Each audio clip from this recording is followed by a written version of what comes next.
Oi gente, tudo bem? Marcelo Vieira aqui novamente com vocês. Se você ainda não me conhece, seja bem-vindo ao meu canal, já se inscreve que aqui sempre tem tutoriais úteis sobre WordPress. Bom, no tutorial de hoje eu queria falar sobre uma ferramenta muito útil do WordPress que é o Theme Customizer. Trata-se de uma API super poderosa que permite que você crie uma série de controles que tem suporte nativo no WordPress, como caixas de seleção, caixas de texto, text areas, dropdowns de páginas, inputs de vários tipos e por aí vai. Além disso, a classe WP Customize Control ela pode ser estendida para a criação de novos tipos de controles e qualquer dia eu volto aqui para falar sobre isso. Eu utilizo o Theme Customizer em todos os meus projetos e faço questão de incluir uma seção dedicada a este tema em todos os meus cursos e nos livros também. Geralmente é o conteúdo que os alunos mais esperam aprender, porque o potencial que ele traz a qualquer tema WordPress é fantástico, como vocês vão ver hoje. Então você consegue dar um poder bastante grande ao usuário do seu tema, sem que ele tenha que fazer muito esforço para mudar algumas coisas no tema. No vídeo que está aparecendo aí no card, aí em cima, você pode ver um uso um pouco mais prático para esta ferramenta. Este tutorial aqui de hoje é mais uma base para quem nunca ouviu falar mesmo do Theme Customizer, ok? Na descrição também do vídeo tem também um link de um post que eu escrevi no meu blog com mais detalhes técnicos para quem quiser se aprofundar um pouco mais. E claro, tem a própria documentação do WordPress. Está disponível para vocês também, né? Antes de começar a criar qualquer coisa, eu vou, é claro, mostrar como é que funciona essa ferramenta do WordPress, principalmente para quem não conhece ainda. Primeiramente, vamos entrar aqui na administração do WordPress. Vamos acessar o menu Aparência, opção Personalizar. Essa ferramenta aqui é muito versátil e permite que a gente faça alterações no tema e já visualize essas alterações do lado direito da tela. Esse aqui é o grande potencial que nós temos com o uso dela. Aqui do lado direito nós temos a área de visualização, onde você pode ver o tema em si. Essa área aqui é muito dinâmica, então eu estou com o tema que eu ensino a criar num dos meus cursos, ele está ativo aqui, Não é a versão final do tema, mas ela serve aqui, por exemplo, do tutorial deste curso. Então, por exemplo, se eu clicar neste link, eu já consigo ir para uma nova página. Vejam só que é bastante dinâmico, E do lado esquerdo nós temos vários elementos que servem para modificar áreas específicas do tema. Os elementos que nós vemos do lado esquerdo são chamados de seções ou de painéis. O nome vai depender muito de um detalhe bem simples. Por exemplo, vamos clicar aqui em identidade do site. Aqui eu vejo alguns campos. Nós temos aqui dentro os controles que se relacionam com a identidade do site, como o título do site, a descrição. Então, toda vez que eu clicar em um desses elementos da página inicial do Customizer e ver campos dentro dele, eu sei que o que eu abri foi uma seção, tá? Agora, essa instalação aqui do WordPress, ela tem o WooCommerce instalado. Então, eu tenho este item aqui, ó, WooCommerce. Só que ele não é uma seção, ele é um painel. Eu sei disso porque se eu clico aqui, ó, eu vejo mais elementos parecidos com o da página anterior. Ou seja, essas 4 opções aqui que são as seções dentro de um painel chamado WooCommerce. Então, quando eu clico dentro de algum deles, aí é que eu vou ver os campos relacionados a cada seção específica. Então, a organização do Customizer é a seguinte, nós temos painéis, mas só às vezes, não é regra, tá? E dentro deles nós temos seções, e dentro das seções nós temos os campos que o WordPress chama de controles.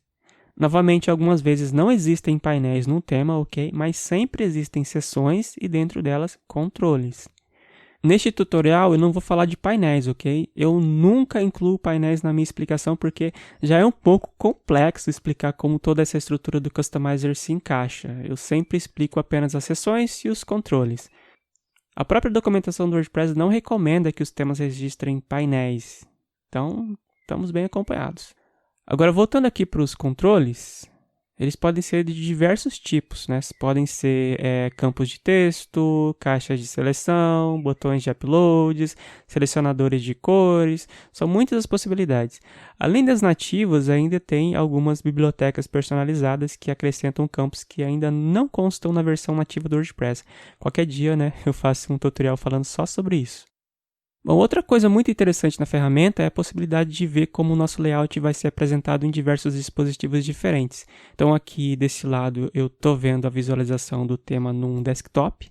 Se eu clicar neste botão aqui, eu posso ver como o site fica num tablet e num smartphone neste outro botão. Bom, basicamente é isso que nós temos com o Customizer, beleza? Ok, então para esse tutorial nós vamos ver como é que adiciona um campo simples, um campo de texto no tema. Eu escolhi esse tipo de campo porque ele serve perfeitamente para que vocês vejam como é que funciona o Customizer e de uma maneira, vamos dizer assim, menos traumática, tá? Depois que vocês aprenderem este básico, vocês podem partir para a criação de outros campos um pouco mais complexos. A documentação do WordPress está aí, né, e tem exemplos para tudo que vocês precisarem. Então vamos supor que vocês queiram que o usuário do tema ele seja capaz de alterar o texto do copyright do tema aqui no rodapé, né, da página. Pode ser qualquer outra parte do tema, tá? Só estou dando isso aqui como exemplo. Para começar, nós vamos abrir o nosso editor de código. Eu vou trabalhar com a pasta do tema do meu curso, esta pasta aqui chamada Fancy Lab. Só que vocês podem aí, né, usar a pasta do tema de vocês, tá? No caso do meu tema, eu tenho já bastante código pronto e também tem uma pasta chamada Ink. E aqui dentro dela eu vou criar um novo arquivo chamado customizer.php. É aqui que a gente vai criar todos os campos necessários. Mas como esse arquivo não é incluído automaticamente no processo de carga inicial do WordPress, nós precisamos requerer esse arquivo dentro do arquivo functions.php. Este sim, né, o functions.php, ele é carregado automaticamente pelo WordPress. Então damos aqui um require once e nós chamamos o arquivo. Primeiro eu chamo a função que vai me dar o diretório do tema, né, este diretório aqui, ó. A função é a getTemplateDirectory e eu vou concatenar com a string /inc/customizer.php. Não se esqueçam dessa barra, tá? É importante. Pronto, vamos salvar isso aqui. Agora, no customizer.php, nós vamos começar a criar alguma coisa. Primeiro, vamos apenas abrir a tag PHP. Não precisa fechar, tá? Vamos criar uma função. O nome dessa função pode ser o nome que vocês quiserem. No meu caso, eu vou chamar esta função de Fancy Lab Customizer. Isso aqui é para combinar com o nome do tema que eu tenho ativo aqui. Aqui dentro dos parênteses da função eu vou passar um objeto, né, uma variável chamada WP_Customize. Esse aqui é um objeto da classe WP Customize Manager que controla, por sua vez, né, essa API do WordPress, a Customize API, o Theme Customizer, né? Bom, vamos relembrar alguns detalhes básicos, né? Vamos esquecer por enquanto que existem os tais painéis, tá? O Theme Customizer, então, ele é composto de seções e dentro de cada seção nós temos um ou mais controles, certo? Então vamos criar pela ordem uma primeira seção.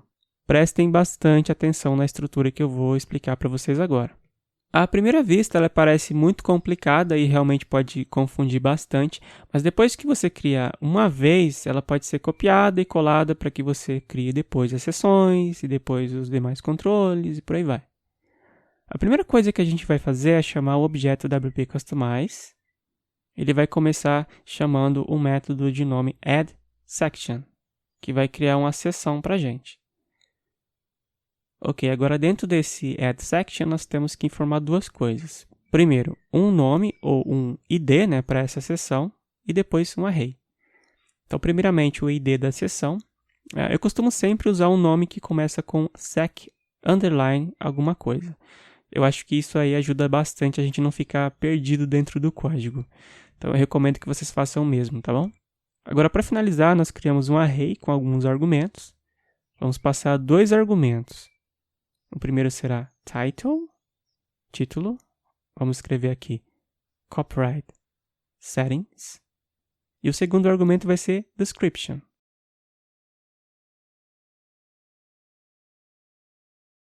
O valor do argumento title ele vai ficar dentro do objeto clicável da seção. Então, quando nós clicarmos nesse objeto, nós vamos ver os controles que ele possui dentro dele. Agora um detalhe que eu não expliquei antes porque não fazia sentido, mas agora faz mais sentido. Entre a seção e os controles, nós temos as chamadas settings. Essas settings, elas são responsáveis por guardar os dados informados em cada controle no banco de dados. Além disso, elas servem também para sanitizar, né, para limpar os dados que o usuário passar pelo campo. Claro, isso serve, né, para que não entre lixo ou dados perigosos dentro do banco de dados. Sem essas settings, não é possível guardar os dados dos controles no banco, tá bom? Basicamente, a estrutura das settings é bem parecida com uma de uma seção. Nós começamos com o objeto. Agora, ao invés de chamarmos addSection, nós vamos chamar um outro método de nome addSetting. Agora também nós passamos dois parâmetros. O primeiro é o nome da setting e o segundo é um array. O nome da setting eu também costumo usar algo como set underline alguma coisa. Então, set underline copyright dessa vez. Agora, dentro do array, nós passamos os seguintes argumentos. O primeiro é type, tipo. Esse argumento diz respeito ao tipo de campo que vai ser guardado no banco de dados. Nós podemos ter dois tipos de campos, option e theme modifications ou simplesmente theme mod. Se vocês quiserem mais detalhes sobre as diferenças entre theme mods e options, vocês podem consultar o post do meu blog aí na descrição do vídeo. No nosso tutorial, nós vamos usar sempre theme mod, ok? O segundo argumento chama-se default e é o valor padrão, né, que aparece dentro do formulário do Customizer, ou seja, só dentro do admin do WordPress, né, um valor padrão lá dentro. Tem uma forma bem interessante também de passar o valor padrão direto no front-end, como vocês vão ver mais tarde.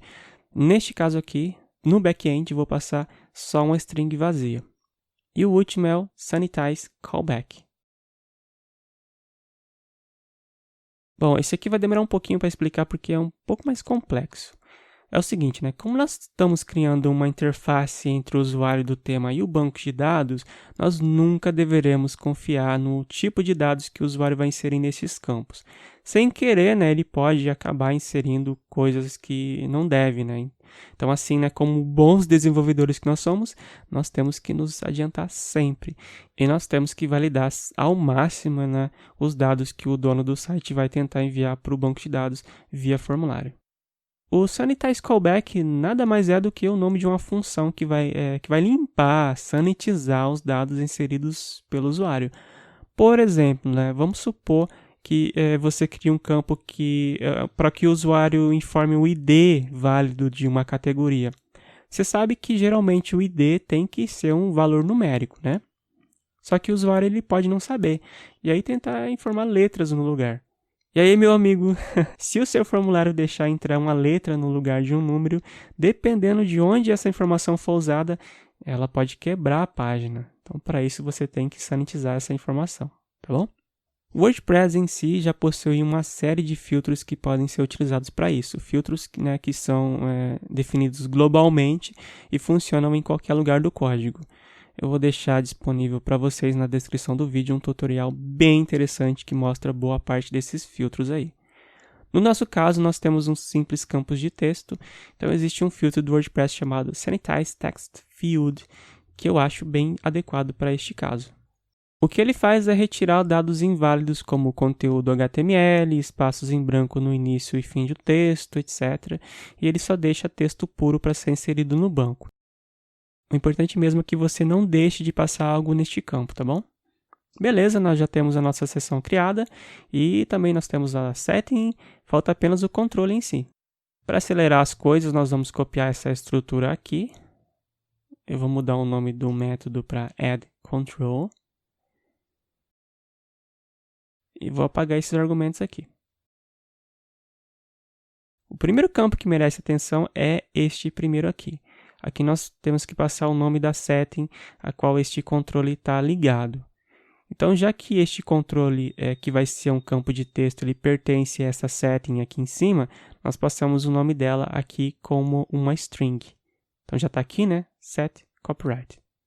Este campo é a ligação entre o controle e a setting. Muita atenção, tá? E agora vamos direto para os argumentos, então. O primeiro deles é label. E ele corresponde ao texto que aparece antes do campo. Depois, description, descrição.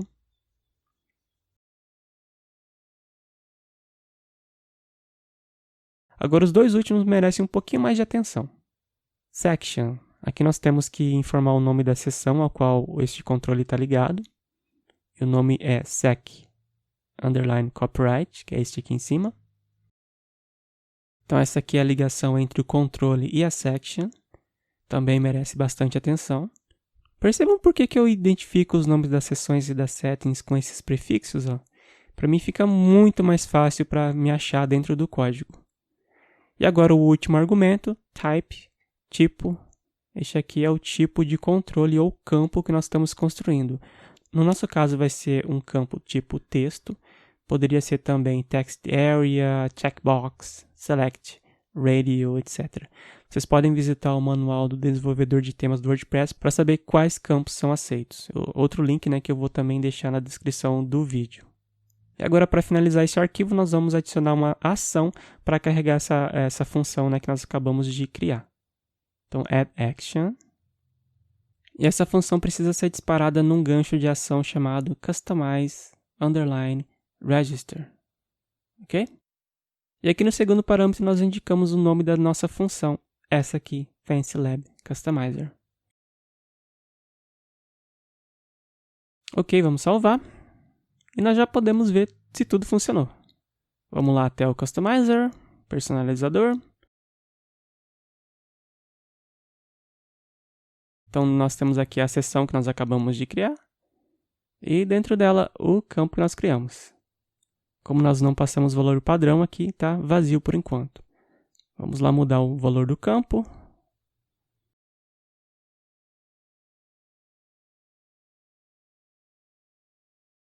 E vamos salvar. Neste momento, o valor do campo ele foi guardado na tabela WP Options do WordPress. Então, a cada alteração que eu realizar no campo, o dado vai ser atualizado no banco também. Agora, falta apenas uma forma de nós pegarmos esse valor do banco e mostrar ele na tela. Vamos abrir o nosso arquivo footer.php, então, que é onde vai ficar a informação de copyright. Vamos apagar esse texto aqui. Criar um parágrafo. E para chamar o campo é muito fácil, nós vamos usar uma função de nome getThemeMod. Essa função ela é usada para recuperar o valor de campos do tipo ThemeMod, claro, Por isso o nome dela, getThemeMod. E eu vou informar dentro dela o nome da setting que guarda o valor do campo. No nosso caso, a setting é esta aqui, a setCopyright. Agora, para que o valor guardado apareça na tela, nós precisamos apenas de dar um echo aqui. Eu posso envolver essa função getThemeMod aqui com uma outra função do WordPress, que é uma função de segurança, que é a askHTML. Em outro vídeo, talvez no futuro eu fale mais sobre isso aqui, tá bom? Por enquanto, não vem ao caso.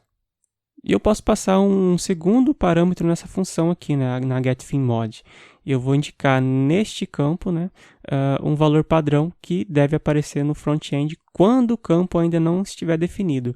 Isso costuma ocorrer sempre que o usuário instala e ativa o tema pela primeira vez.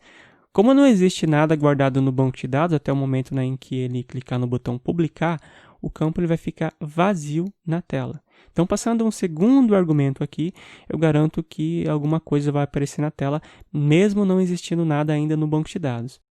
Vamos salvar isso aqui e vamos ver se está funcionando.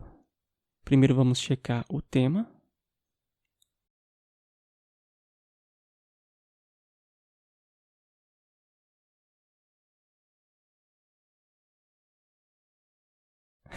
Perfeito, está aparecendo aqui.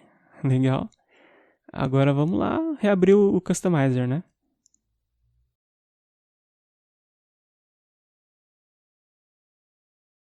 E vamos digitar algum texto. Ah, olha só, que legal, A área de visualização tá dando um refresh e o valor do campo ele muda de acordo com o que eu informo aqui, ó. Muito legal, Então você já tem aí o seu primeiro campo funcionando com o Customizer. Agora, com base no que você aprendeu até aqui, né, você pode começar a pensar em várias possibilidades para os seus próprios temas. E aí, o que você acha da ideia? Bom, gente, era isso então. Espero que você tenha gostado da dica. Se você gostou, claro, né, deixa seu joinha, se inscreve no canal e deixa o seu comentário também. Eu sempre respondo a todos os comentários. E aproveite também a promoção dos meus cursos sobre criação de temas WordPress. Os links estão aí na descrição do vídeo também. Até a próxima, então.